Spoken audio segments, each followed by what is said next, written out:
आप सभी विद्यार्थियों का मुकेश महेंद्र एजुकेशन पर बहुत बहुत स्वागत, अभिनंदन।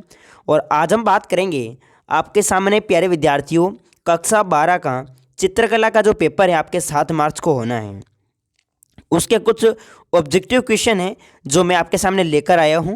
और 1 चैप्टर आपके जो है पांडुलिपि से संबंधित जो है क्वेश्चन रहने वाले सभी। तो पहले चैप्टर के ये क्वेश्चन है, मोस्ट इंपॉर्टेंट क्वेश्चन है प्यारे विद्यार्थियों। तो ये सभी क्वेश्चन अगर आपको याद है तो बहुत अच्छी बात है, तो एक बार रिवीजन कर लेते हैं फटाक से। 17 क्वेश्चन रहने वाले हैं और बाकी आप लघुत्तरात्मक, निबंधात्मक ये सब भी प्रश्न देखना चाहते हैं तो अपना ऐप है प्ले स्टोर पर महेंद्र ब्यावर कोचिंग नेम से, ठीक है। और इसकी तो मैं पूरी गारंटी ले रहा हूँ, क्वेश्चन 100% आएंगे प्यारे विद्यार्थियों, सभी को ज्वाइन कर लेना है। नाम मात्र के शुल्क पर आपको 99 रुपये के अंदर कंप्लीट कोर्स मिल रहा था, ठीक है।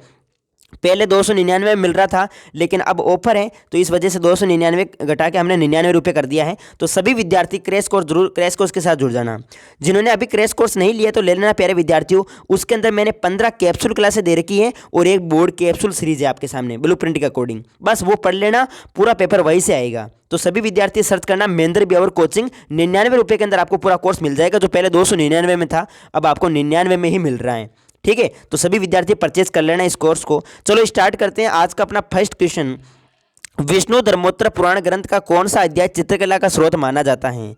पुनर्जन्म, चित्रशूल सूत्र और पौराणिक कर्मकांड या इनमें से कोई नहीं। तो प्यारे विद्यार्थियों देखिएगा, याद ना, विष्णु धर्मोत्तर पुराण ग्रंथ का कौन सा अध्याय चित्रकला का स्रोत माना जाता है? तो ये आपके चित्रसूत्र हो जाएगा, चित्रसूत्र, ठीक है। ऑप्शन नंबर बिल्कुल यहाँ पर क्या हो जाएगा, बी हो जाएगा। नेक्स्ट अगला क्वेश्चन देखो, अगला क्या है? अगला क्वेश्चन है कि मध्यकाल की भारतीय चित्रकला को जिस नाम से जाना गया वे हैं। तो भित्ति चित्रकारी, पुरुष चित्रकारी, स्त्री चित्रकारी या लघु चित्रकारी। तो ये जो है प्यारे विद्यार्थियों वो लघु चित्रकारी है। कौन सी? लघु चित्रकारी, याद रखना। नेक्स्ट अगला तीसरा क्वेश्चन, जब किसी चित्रों में महाकवियों के काव्य छंदों का चित्रण किया जाता है और चित्रपट के शीर्ष भाग पर हस्तलिखित छंद को स्पष्ट रूप से सीमांकित आयताकार स्थानों में लिखा जाता है तो उस चित्र को कहा जाता है? तो उस चित्र को प्यारे विद्यार्थियों कहा जाता है पांडुलिपि चित्र। कौन सा चित्र? पांडुलिपि चित्र, इसका सी राइट हो जाएगा। नेक्स्ट अगला चौथा क्वेश्चन है कि पश्चिम भारतीय चित्रकला शैली का प्रमुख केंद्र था। पश्चिम भारतीय चित्र शैली का प्रमुख केंद्र क्या था? महाराष्ट्र, राजस्थान, पंजाब, गुजरात। तो बिल्कुल यहाँ पर गुजरात इसका राइट आंसर हो जाएगा। पश्चिम भारतीय चित्रकला शैली का जो प्रमुख केंद्र हुआ करता था वो आपके गुजरात था, ठीक है। नेक्स्ट अगला देखो, पांचवा क्वेश्चन कि जैन परंपरा का सर्वाधिक लोकप्रिय चित्र ग्रंथ हैं। तो जैन परंपरा का सर्वाधिक जो लोकप्रिय चित्र ग्रंथ हैं वो कौन सा क्या है प्यारे विद्यार्थियों? बिल्कुल यहाँ पर सभी के राइट आंसर आ रहे हैं, कल्पसूत्र। हाँ जी बिल्कुल, कल्पसूत्र आपको करना है। जैन परंपरा का सर्वाधिक जो लोकप्रिय चित्र आपके वो याद रखना आप सभी, कल्पसूत्र करना आप सभी को, ठीक है। कल्पसूत्र हो जाएगा बिल्कुल, ऑप्शन नंबर ए। नेक्स्ट अगला क्वेश्चन देखो, अगला छठा क्वेश्चन आपके सामने, एक ब्रह्मांड संबंधी ग्रंथ कौन सा ये है? कल्पसूत्र, संग्रहण सूत्र, उत्तरायण सूत्र या उपयुक्त में से कोई नहीं। तो याद रखना प्यारे विद्यार्थियों, एक ब्रह्मांड संबंधी जो ग्रंथ है उसका प्रमुख जो सूत्र यहाँ पर कौन सा क्या ग्रंथ है? तो इसका ऑप्शन नंबर ये हो जाएगा राइट, बी, यानी संग्रहण सूत्र हो जाएगा, ठीक है। छठे में आप सभी विद्यार्थियों को क्या करना है? बी करना है, संग्रहणी सूत्र हो जाएगा। नेक्स्ट अगला देखो, सेवन क्वेश्चन है कि 24 जैन तीर्थंकरों के जन्म से लेकर निर्वाण तक की विविध घटनाओं का वर्णन जिसमें किया जाता है वो है आपके कल्पसूत्र है या कालकाचारी कथा है या संग्रहणी सूत्र या उत्तरायण सूत्र है। तो प्यारे विद्यार्थियों सातवें क्वेश्चन का बिल्कुल आंसर यहाँ पर हो जाएगा ए ऑप्शन, यानी कि कल्पसूत्र इसका राइट आंसर होगा। प्यारे विद्यार्थी ध्यान रखना। नेक्स्ट अगला देखो, पांडुलिपि के आवरण को पटलिस कहा जाता था, ये बना होता था। तो पांडुलिपि का जो आवरण है उसको क्या कहा जाता है? पटलिस कहा जाता है। क्या कहा जाता है? पटलिस। और ये किससे बना होता है? टीन का बना होता है या कागज का बना होता है या लकड़ी का बना होता है या सोने का बना होता है? तो ये किसका बना होता है प्यारे विद्यार्थियों? बिल्कुल यहाँ पर इसका राइट आंसर हो जाएगा सी ऑप्शन, यानी लकड़ी का बना होता है। किसका बना होता है? ये लकड़ी का बना होता है। नेक्स्ट अगला देखो, 9 क्वेश्चन क्या है कि भारत के पश्चिमी भाग से प्राप्त ताड़ के पत्ते की सर्वप्रथम पांडुलिपि किस शताब्दी की है? 11वीं शताब्दी, 12वीं शताब्दी, 14वीं शताब्दी या 10वीं शताब्दी? तो इसका राइट आंसर हो जाएगा प्यारे विद्यार्थियों नवे का बिल्कुल यहाँ पर हो जाएगा ए ऑप्शन, यानी कि 11वीं शताब्दी। कौन सी शताब्दी? 11वीं शताब्दी। भारत के पश्चिमी भाग से प्राप्त ताड़ के पत्ते की सर्वप्रथम पांडुलिपि किस शताब्दी की है? तो ये आपके 11वीं शताब्दी की है। 10वां क्वेश्चन है कि जैन चित्रकला के लिए जिन 100 वर्षों का काल सर्वाधिक रचनात्मक काल माना जाता है तो वे हैं। कौन सा काल है? 1250 से 1350 ईस्वी, 1450 से 1550 ईस्वी, 1350 से 1450 ईस्वी, 1150 से 1250 ईस्वी। कौन सा कालक्रम है ये आपको पूछा है। जैन चित्रकला के लिए जिन 100 वर्षों का काल सर्वाधिक रचनात्मक काल माना गया वे कौन सा काल है? तो बिल्कुल यहाँ पर इसका राइट आंसर हो जाएगा प्यारे विद्यार्थियों 10वें में बिल्कुल बी ऑप्शन हो जाएगा 1450 से 1550। ठीक है, ये आपको याद नहीं प्यारे विद्यार्थी, इसमें देखो 10वें का आंसर जो आपके होगा वो 1350 से 14, क्या होगा इसका आंसर? बी होगा। बी, ये बे से नहीं करना आपको, बे करना है 1350 से 1450।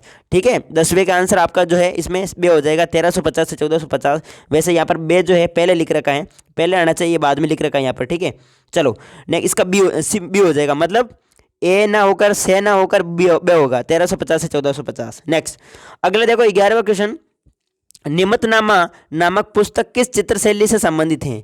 निमतनामा मुगल चित्रकला से, सल्तनत चित्रकला से, जैन शैली से, पाल चित्र शैली से। तो 11वें का आंसर क्या कर रहे हो आप सभी विद्यार्थी? बिल्कुल यहाँ पर देखने को मिल रहा है सल्तनत चित्रकला। क्या हो जाएगा इसका राइट आंसर? सल्तनत। निमतनामा चित्र नामक जो चित्र है वो पुस्तक किस चित्र शैली संबंधित है? याद रखना सल्तनत चित्रकला से संबंधित है। नेक्स्ट अगला देखो,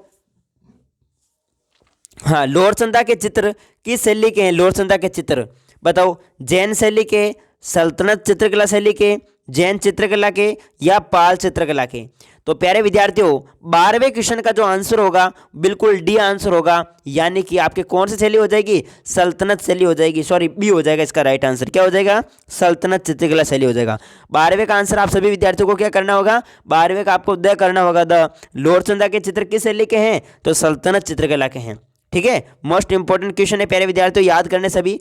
नेक्स्ट अगला देखो, अगला क्वेश्चन क्या है कि बुद्धिमत्ता की पूर्णता ताड़पत्र पर निर्मित बौद्ध पांडुलिपि का एक श्रेष्ठ उदाहरण क्या है? पालकालीन, 10वीं सदी, या सल्तनत कालीन, या जैन कालीन? तो क्या आंसर करोगे इसका आंसर फटाफट जल्दी से? 13वें में बताओ, देखिए पालकालीन इसका राइट आंसर हो जाएगा, यानी कि ऑप्शन नंबर ए पालकालीन हो जाएगा।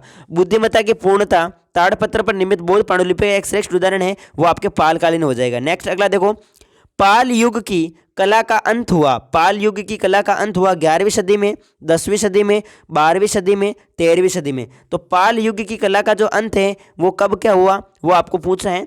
तो प्यारे विद्यार्थियों क्या करोगे इसका आंसर?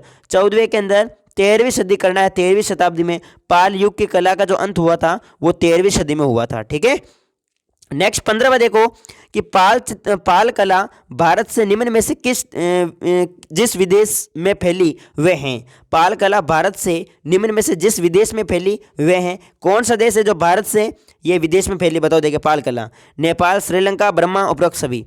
तो प्यारे विद्यार्थियों 15वें के अंदर आप सभी विद्यार्थियों को आंसर करना है डी, यानी कि ये सभी हो जाएंगे नेपाल, श्रीलंका, बर्मा। ठीक है, नेक्स्ट अगला देखो 16वां क्वेश्चन, महावीर का जन्म जो है ये पिछली बार बोर्ड एग्जाम में पूछा था प्यारे विद्यार्थियों, माध्यमिक शिक्षा बोर्ड मॉडल पेपर 2022-23 के अंदर ये पूछा है। ध्यान रखना कि महावीर का जन्म चित्र किस ग्रंथ में है? रागमाला, गीत गोविंद, कल्पसूत्र, या रामायण? जी हाँ, बिल्कुल सभी के आंसर कल्पसूत्र, बिल्कुल कल्पसूत्र इसका राइट आंसर। सॉरी, महावीर का जन्म, देखो प्रश्न क्या है, महावीर का जन्म जन्म चित्र किस ग्रंथ में है? किस ग्रंथ में है? तो प्यारे विद्यार्थियों इसका आंसर तो आपके कल्पसूत्र होगा, कल्पसूत्र। हाँ, सी हो जाएगा, सी बिल्कुल कल्पसूत्र हो जाएगा। ठीक है, नेक्स्ट अगला देखो 17वां क्वेश्चन कि कल्पसूत्र किस धर्म से संबंधित? ये भी माध्यमिक शिक्षा 2022 में पूछा है, 23 के अंदर ये भी प्रश्न आया हुआ है, ध्यान रखना अच्छे से।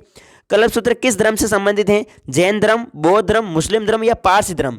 तो प्यारे विद्यार्थियों बिल्कुल इसका राइट आंसर हो जाएगा जैन धर्म, ऑप्शन नंबर ए। तो फटाफट हमने जो है प्रमुख आपके सामने 17 क्वेश्चन देके बिना आपका टाइम वेस्ट किए। ठीक है, तो सभी विद्यार्थी जिन्होंने भी अभी Mahendra Beawar coaching app download नहीं किया है तो डाउनलोड कर लेना मोबाइल के अंदर, और आप फोन पे गूगल पे नहीं चलाते हैं तो उसके अंदर स्कैनर का ऑप्शन दे रखा है, आप दूसरे से पेमेंट करवा सकते हैं, वो आपके मोबाइल में ओपन हो जाएगा। तो सभी विद्यार्थी कल के लिए बिल्कुल देखो, कल का आपके सामने टाइम है जैसे आज हमारे सामने क्या है, आज जैसे प्रमुख 5 मार्च हो गया तो कल 6 मार्च है, कल का पूरा दिन बचा। आराम से आप जो है 15 मॉडल पेपर निकाल के चले जाना और एक सीरीज जो है वो पढ़ के चले जाना। बिल्कुल अच्छे नंबर आएंगे प्यारे विद्यार्थियों, ये कर लेना आप सभी विद्यार्थी। महेंद्र बिहार कोचिंग, बिल्कुल देखो जो कोर्स आपको 299 मिल रहा था वो आपको 99 रुपये के अंदर मिल रहा है। तो बस अभी डाउनलोड करें और 15 मॉडल पेपर पढ़े और एक सीरीज पढ़ लेना, ठीक है। पूरा पेपर वहीं से आएगा प्यारे विद्यार्थियों। चलो मिलते हैं सभी को नेक्स्ट वीडियो में। सभी को राधे राधे, जय श्री कृष्ण। ओके।